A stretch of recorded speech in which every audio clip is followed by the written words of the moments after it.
For today's video, we are going to be going over the exotic named, let's just call it the Falling Star. My pronunciation is not the greatest, so I am not going to put myself down that hole of naming things incorrectly. And we're going to be using this exotic on account of two separate people. Two of them have asked if I can make a video on the Falling Star, so here we are. Now, before we actually get into today's video, I'm going to be going over the skill tree as well as the exotic, then the mods, the weapons, and finally the stats. If you don't want to see a specific portion of the video, I'm going to have timestamps down below, so go ahead and skip to wherever you please. All right, let's get the show on the road. First things first, the Falling Star. What it does, it basically just makes our Thunder Crash a tactical nuke, and it gives us an overshield the farther we travel. Now, this is basically just going to be one of our main sources of DPS. We're going to be able to spam it more so than normal due to some mods, and I'll go over that right now. So first things first, what I want to actually go over with the skill tree is impact conversion. This is pretty much the only thing I really want to go over, and that's just because it grants us tons of super energy. Yes, it procs our inertia override, but it is not as important as impact conversion. I think this is extremely good, especially when in contrast with hands-on, which helps us gain bonus super energy on melee kills as well. So this, as well as impact conversion, is going to be granting us tons of super energy. You can run ashes to assets as well if you want, but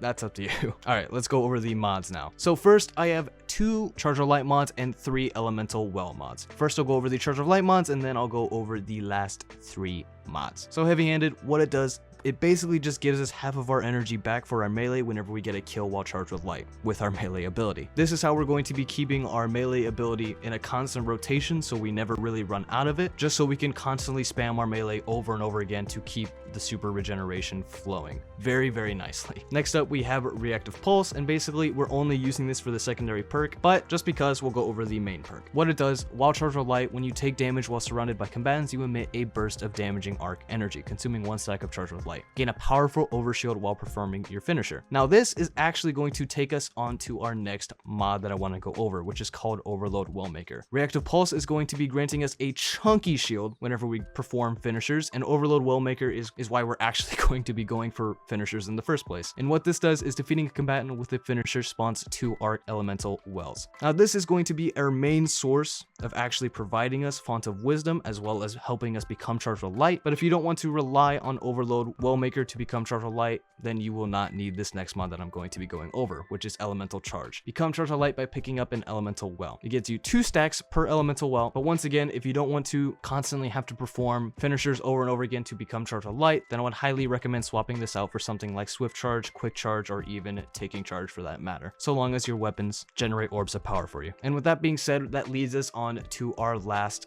mod that I want to go over, Font of Wisdom. Now, what this does, it basically increases our intellect tenfold. So with our already amazing super regeneration from our melee ability kills from impact conversion as well as hands-on, now we also have Font of Wisdom within the mix. And what this does is picking up an elemental well that matches your subclass energy type grants you a temporary significant increase in your intellect, improving your recharge rate of your super.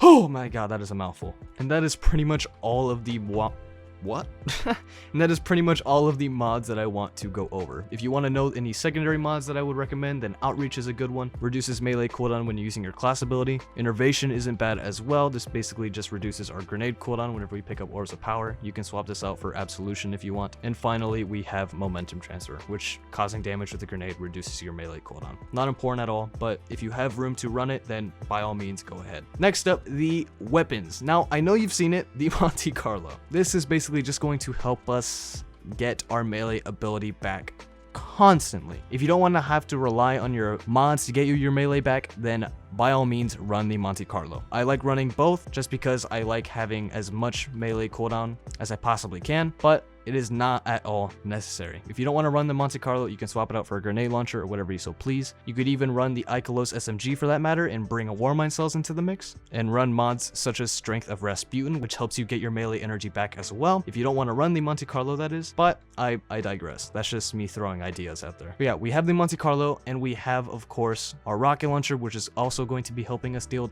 tons of boss DPS. And finally, we have our Null Composure. This can be swapped for whatever you want. I have this as well as my That Word's Tale. I like to swap between the two, but it is honestly 100% up to you. I, for one, like running the Null Composure a little bit more just because its ad clear is absolutely insane and it generates tons of orbs of power, but once again, 100% up to you. Telesto isn't that bad either. Okay, let's go on. So finally, we are at the stats. So for the stats, I am running 100 strength. You can swap the 100 strength for 100 discipline if you want. That is not discipline. There it is. And you can also go into resilience as well. You don't really need any in the intellect, even though this is a super regeneration build, just because we have Font of Wisdom. If you don't want to run Font of Wisdom, then by all means go full out on the intellect. And yeah, that's pretty much it. That is the entirety of the build. So the two people that requested this video, I'm sorry it's so late, and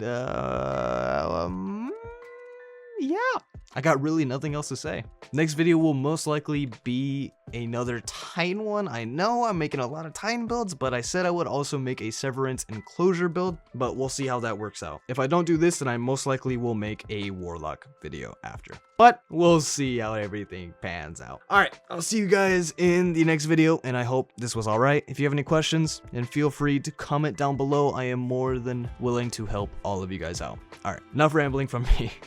I'll see you in the next one. Peace.